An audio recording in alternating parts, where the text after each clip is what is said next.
Yeah, the case is already before the court, so there's very little I can say about what is before the court. So I won't preempt the court, as it were. But essentially, the judiciary in Nigeria, the court, is in court.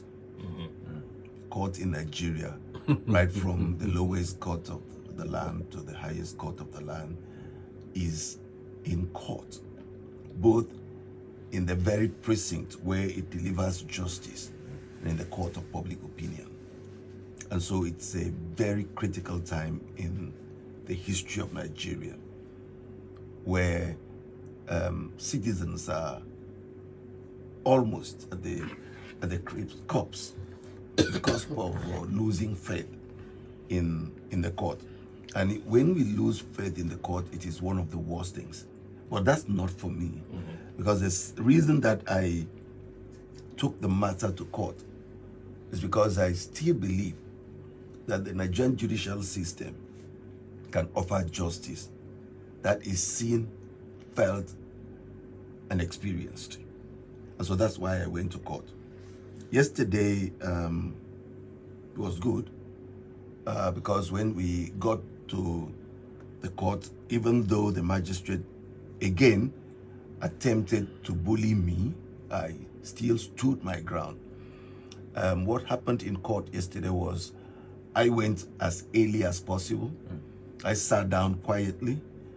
I have covered the court for as long as possible to the highest court in the land as a journalist. And I know how to behave in the courtroom. I know what you should do and what you should not do in the courtroom. So I have never been found to do anything that is outside what a journalist, a normal journalist, should do while reporting court. So yesterday I went again, sat down quietly, and immediately his worship walked in. The court officials became immediately antagonistic, and the clerk came to me directly and asked me to switch off my phone, put it in my pocket. My phone was already in my pocket, in my shirt pocket, and he insisted I have to put it. And I asked him, why are you so particular about me? And he said, you put off your phone. When I said why, I questioned why he was particular about me, the magistrate shouted or yelled from the where he was sitting and said, if he wants to start today, he has the contempt proceeding and he's going to enter it against me. That is not going to take that from me. And I still insisted that they were particular about me. And that was when the clerk now turned and asked every other person. And even when he said that, some persons were still using their phone inside the courtroom. And I saw it. There was a policewoman, they did not carry their name tags, standing quite very close to me. Maybe he was stationed there. And then there was one outside, which means they were prepared for me. And then the clerk said, no journalist would be permitted into the courtroom unless you have a permit from the chief judge of Akwa Ibom State, and again your identity card. As far as I know in this state, one of the only journalists who has that permit is Harrison Isine, and Harrison is a lawyer. So I do not know where that came from and why journalists should not be allowed to cover a court, which is a public institution, in the exercise of their powers as contained in the Constitution. I think Section 22 of the Constitution is amended. Exactly. So you said you've covered the courts in Nigeria from the lowest to the highest court in the land. Yes. Were you at any point in time subjected to tendering a permit? No, not at all. Before you covered the court? No, not at all. Let's say the Supreme Court. Were you asked to tender a permit? No, not at all. So if anybody the only problem is that they would not allow you to record. Of course. And then you would not behave unruly inside the courtroom. You must maintain some level of decorum, and you observe, you take your note. Nobody will stop you from taking your note. They will tell you not to record in some cases, and in some many a times they will not even ask you whether you are recording or not. And it also depends on the sensitivity of the matter before the court.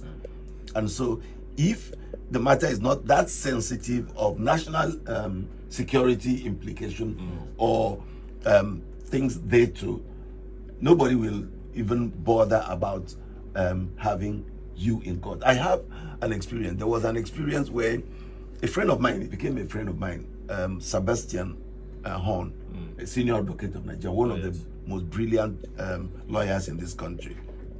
I was covering a case. He was defending the Abacha family in Port Harcourt. And then I've been a journalist for as long as 2000 till now. I've never been charged to court. I've never been asked to retract the story. I've never been asked to apologize. And so I was in court. I had reported what happened in court. And I went to follow up, to update on the sitting that day. And then Barrister Horn was apparently angry over the brutal quote unquote, because I rendered exactly what happened in court in a way he did not like. And so he tried to persuade the judge to hold me in contempt, that I was trying to misrepresent what happened in the court. So when the case had about 2 prongs, just like my case yesterday, so they had finished one. Immediately the magistrate went back to chamber. I now went in. He was a very jovial, it was hilarious. You know, he made everything so very simple. So I went to him to tell him, thank you, sir. I love the way you handle the matter and how you relate with people, and you make it very easy for everyone. That I want to have that first judgment. And he said, oh, it is very difficult to find journalists coming to ask for ruling and things like this, and coming into chamber to that. He does not believe, he doesn't know why journalists are afraid of approaching the bench each time. And so when we came back for the second part of the case, another prong of the case, my friend Horn tried so much, stood up and said there's somebody in the court who has not announced presence, and I should stand up and announce my presence, and that I've taken sides and all that. The judge, who had seen me in his chamber, knew what he was talking about, and I read my story. So the judge would not say anything. He will make his application and then sit down. The judge will continue. He will get up again, and then the judge will tell him, look, just allow this thing. Any journalist who is in this court should report exactly, objectively, what we are doing in court. If anybody does anything otherwise, he will be held in contempt of court. Exactly. And that was all. Exactly. Yeah. And he didn't do anything to me. He didn't.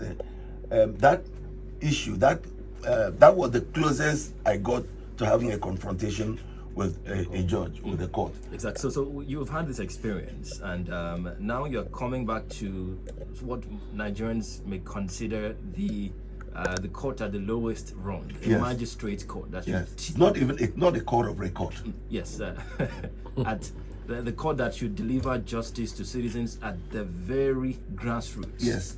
And you were humiliated, or let me not use that word. No, I was humiliated. You were given that treatment. I was humiliated. I was yesterday again frustrated. I was disrespected. I was dishonored. My integrity was important, because you cannot ask me, get out. I was not in your parlor. I didn't make any noise. You tell me, get out. Your staff was there when this was happening. The reporter from Excel FM, the one from Inspiration FM, the lady from Pioneer was not even allowed to enter, to come close to where it was as if we were having Boko Haram inside. Is that a gap in knowledge? Do you believe that the judge or the magistrate did not know what the law says about journalists? No, it did not start from there. it started from when the journalist arrived, before even my arrival. You remember, your staff, Yes. according to him, he told me, he called you when he was told I did not even have a case. Oh, yes. And the whole thing started at that time. At the time I arrived at the court before 9, I was told I cannot be in court. The court clerks, the court officials said I can't be in court. Even when you were invited hitherto. I was, it is my case. Listed. I'm a nominal complainant. The case is between me and some other person. And the commissioner of police was the one, prosecuting. Okay. So how can you tell me I can't be there? And some people said, oh, you introduced yourself as a journalist and a farmer, and that was the problem. So am I not a journalist? Am I not a farmer? What does that mean? Look, people don't know that as journalists, if you do not want to collect brown envelope, if you don't want to live a miserable life as a journalist, you have to have some side job. That's right. Like a second address. A second that gives you money, because when Nigeria or journalism happens to you and you do not have any fallback plan or system of funding or multi streams of income, you will be dry and dry. And so I am encouraging journalists, let me use this medium to encourage journalists out there to look for something else to do to earn a living, because essentially journalism will not, in the nearest future, if you are not a specialist, you do not you are not in tech, you do not understand tech, and you cannot apply it, you will be out there hungry. So you have to look for something else to do, which will not also affect your journalism practice. I work as a journalist today. I'm still a journalist, and I farm, and I'm proud. All right. Let's get to the meat of the matter. Yesterday, you granted interview to XL 106.9 FM, Yes. and you stated categorically that you have investigated this matter up till now. You have figured that cattle, or those cattle, are owned predominantly by Akwa Ibom people. Is Yes. it the regular farmers that own the cattle? No, I'm still on the investigation. It is unraveling. My findings shows that even at the highest level of politics in Akwa Ibom State, they are the owners of the cows. Akwa Ibom people. Akwa Ibom people own most of these cows. There are cows that come from the neighboring state. Abia State mostly does not allow herdsmen to go about their communities, and some of the cows come into Akwa Ibom. They bring it to Akwa Ibom and then take it there just to kill. Okay. So there's those ones, and there are the ones that come from those in the north. Okay. Remember in 2018, 2019, I followed cows. This same reason. Yes. I pretended to be a cow seller, an apprenticed cow seller, and I bought 2 cows. I bought goats, about 14 of them. I bought a ram and pretended to be a cow seller, to follow them, a trail of what they go through on the road, bringing livestock and foodstuff to the south. And I followed for almost 3 days on the road, one of the worst roads you could ever think of, from Yola to Calabar, to Cross River to Uyo. And I marked all the checkpoints and the torture, what these people were going through.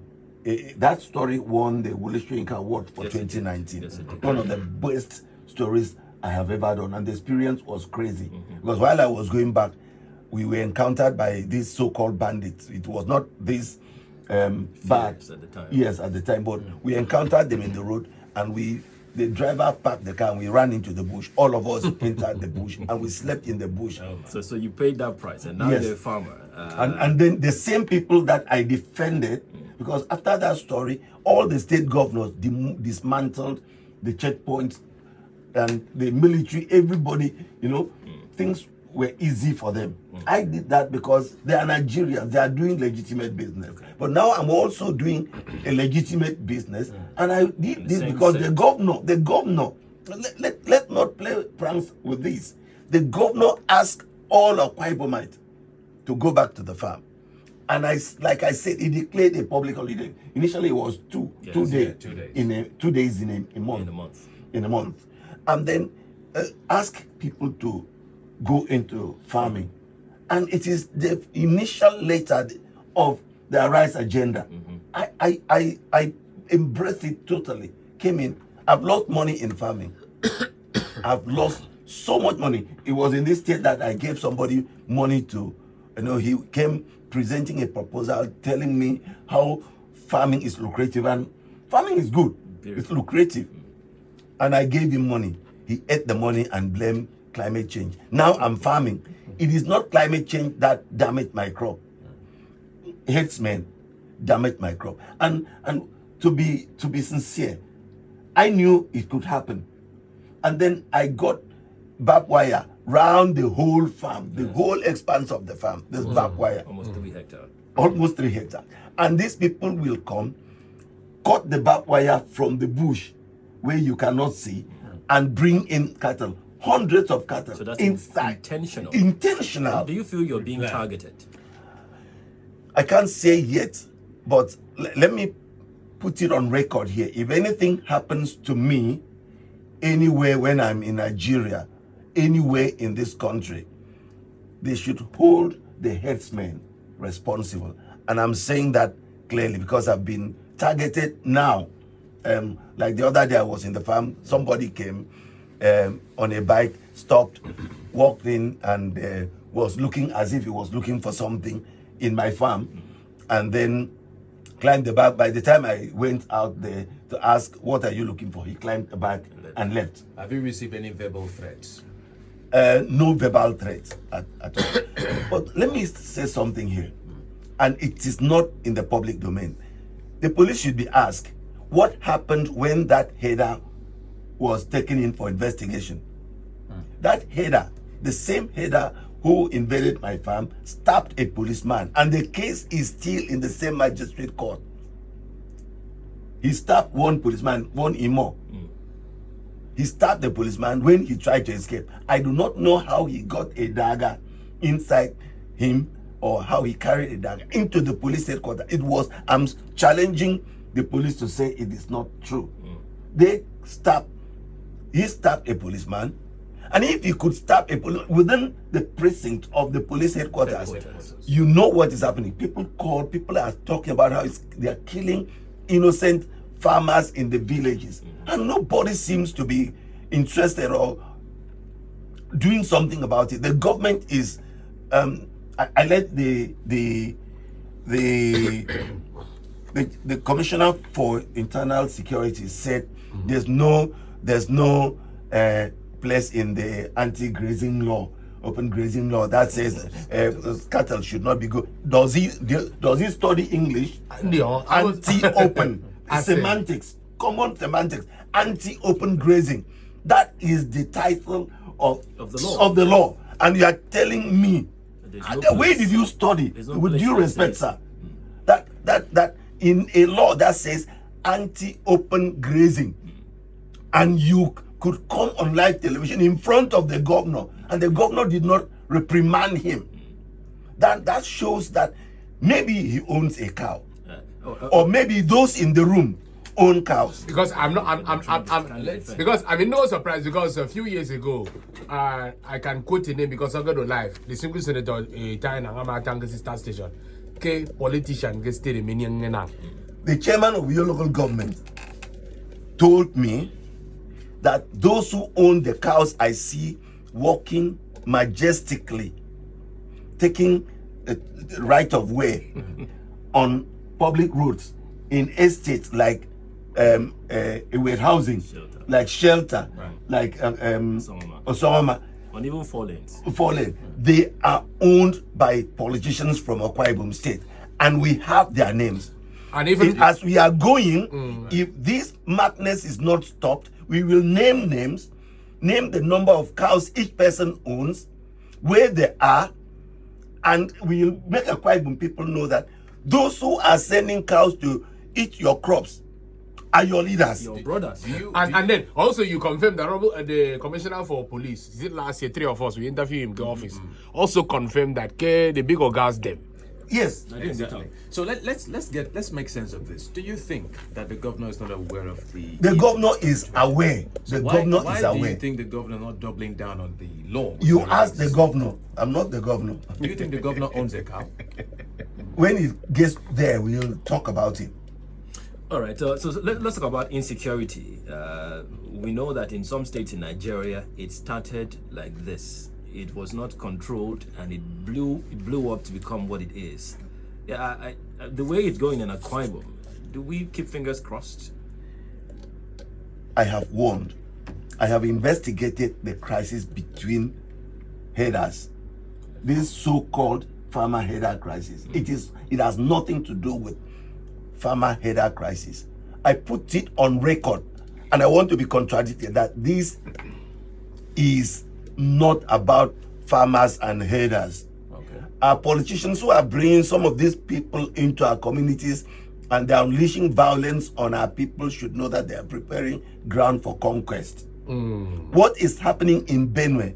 What is happening in Plateau? What is happening in Oyo? What is happening in Ogun? What is happening in Lagos? Kwara. In Nasarawa, in Taraba, in Kwara, in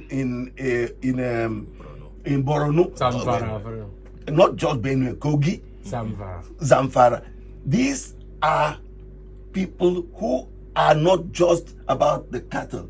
They want to take over lands, and they have taken over swaths of lands belonging to indigenous people. Who are these people? Are they Nigerians? Some of them are Nigerians. You But cannot you come say- into Nigeria You to say do it's this not thing. just about farmer herder. So Yes. who is it about? Okay, who are those Who involved? versus the herder? Wait. Who are those involved in most of the criminalities in the north now? Who are those? Well, they are bandits. Who are bandits? They're not. Bandits don't have names. When we had militant, they were calling them militant, Niger Delta militant. Well, head of Wait, and they refer them to mostly Ijos. They will say that Ijos are the militant. Oh, yes. And Ijos will wear the toga, Proudly. with pride. They will talk about IPOP. Who are they? Igbos. Fulanis. So let's not leave this issue of banditry. Do you deduce that the Internal Security Ministry is not taking this as serious as you think it is? Maybe it could, but maybe it's not given the right tools and the right resources to do the job, or it's simply not willing to do because it's also involved in cattle rearing. So- Those involved, the other man in the team is a Fulani man who owns cattle, who brings in cattle. And like we say, I don't know whether the Honorable Commissioner for Internal Security, a very nice gentleman, with due respect, I met him in Port Harcourt when Amechi was governor, and one of those times was a tough guy. He confronted Amechi and stopped Amechi from going about like as if he was an electoral umpire. Oh, yeah. And stopped him. He said, "You go back to your office, go back to government house." And they escorted him, took him back to government house. He ran into trouble because of that. I went, we shook hands, and I'm proud to be an Akwa Ibom man. You're Akwa Ibom, Oh, yes. Akwa Ibom guy. I'm proud to be. used Was to the be proud big of years of him. But that's not the man I know today. I call him on phone. He doesn't pick my call. I send a text message to him. He doesn't reply. I had some security tips at a point, and I called the former commissioner for information in Nimebo. Say, I want to get in touch with this man. Nimebo gave me his number and told me he has prompted him that I'm going to call. I called, he didn't pick my call. I don't know. I can't say. So. You have said that you have investigated this matter. You figured that some I'm influential still investigating. Yes. Yes. Influential politicians have their hands in this matter. Yes. They have cattle on the streets of Akwa Ibom Yes. State, and they are hiring these people that Yes. you say are into conquest. Absolutely. So does that mean, or can we take it home that we have politicians in Akwa Ibom who are preparing the grounds to hand over They Akwa may Ibom not directly. to You cannot say so. bad guys? Okay. No, you cannot say so. Okay. But They are doing business. Okay. Let me clarify that they are doing business. They are rearing cattle. Okay. They have a way of getting the cattle, and it's very profitable. business. Anybody can go into any business. So they're hiring the experts. If you start a radio station, you'll not hire a wine tapper to come and run it. Of course. You'll hire somebody who knows how to run it because you want to make profit. So they hire the right people. But how right are these right people in the security nexus, in the security circle, in what is happening in the entire country? You know, is what is the problem? Is the problem. So if you bring in somebody who is violent, who could go into a police headquarters and stab a policeman with an armed policeman, that means he could do anything to anyone, and because he knows he can get away with it, he knows who is behind him. You know, one of these guys told my staff in one of my farms that that these cattle are owned by our people. We are on our people owner, and now big people. You cannot do anything. They say that, So they will tell you that. And when you see somebody carrying a cattle in the middle of the road in an estate like Osongoma, in the middle of the road, you don't care who you are, what you are driving. We have a local adage. Border severa one Morgan Deban Agbana Yes. Benicot, and young Bosibram Bueno. Is it possible that these politicians tell their cattle herders to do however they like? Okay, if like the president of Nigeria owns this station, and you know that you're untouchable, you don't need to be told whether he knows his boss. He knows the power his the power the boss has. But the president, knowing the law, can reprimand any of us if he owns the station and say, "Oh, you are because barbarian." because you are educated, you will not want to overstep the boundaries. Okay. These people are not educated. The Nigeria. Yeah, they have never gone to school. A week I got Taban. They have not gone to school. But So that- what they know is that they have bosses. These cows are owned by this person, and they know the power this person is. He sees the kind of people who come to this person, and he sees the kind of people this person gives cows when he wants to donate cows or when he receives cows, and so he knows, oh, I can do anything and nothing will happen. And they are doing it everywhere in Akwa Ibom. Okay. You commended the judiciary for reassigning the case to another court. Yes. When is your next day in court? I can't say so. We are still in the process of trying to get A new magistrate. the case assigned. When the case is assigned, we'll know where we will be going. But the fact is that I have very serious respect for the judiciary. What happened is an isolated case, and I've never seen it in my career as a journalist, and so that isolated case cannot destroy the reputation and what the judiciary in Nigeria is doing. The larger issue of people not, like I said, the judiciary is in court, is because a lot of rulings have come that have made people begin to think, are we still on the right track? And I think the judiciary in Nigeria, just like journalism, is also evolving, and God will give us a bright light on the other side of the tunnel. Well, so case very bad. Them boy will get the hate that's any so, but behind the middle politicians. So now you're having a case with politicians Yes, in the I'm state. having a case with politicians in this. That's what it means. I have to ask you the question so that nobody is surprised to see you in court the next time you have to be in court. No. Or nobody asks you, do you have case today? Unless maybe I wear Igbo masquerade has been arrested. So if I dress like a masquerade, so they will be afraid that Egungu has crossed the road and entered the court. No, it's how you walk. I go get a journalism. I go get a farmer. I will give a seven. But that's how you're Now, identified. let me say this, and seriously, if anything happens to me anywhere, please, the herders and the owners of the cows should be held responsible. This is the first time this kind of situation is happening where Someone we are is coming out, challenging these people, and the owners of the cows are very powerful people, as well as the herders who carry the cows around. And I'm putting on record, if anything happens to me, the headers and the owners of the cows, which I have documented, I have document to show that, and I've filed them. You've not told with, us who. No, I will. But I've filed them with Forbidden Story. Let them go and learn who the Forbidden Stories are. I'm already an endangered human being, species everywhere I go. Globally, they know that I'm endangered. And so I have added the headers, I have added the owners of the cows and their names to Forbidden Story. They're keeping the record so that if anything happens to me, they will know who to call and what to do. All right. Thank you so much, Comrade Ibanga Isine, for your time this morning. And we're wishing you the best. Thank you so much for having me. Please, Akwa Ibom people, go about farming. Your government is doing something. I know that they're hearing us now, not just me. They're hearing from us now. They know that they want us to farm for food security, food availability, affordability, and price stability.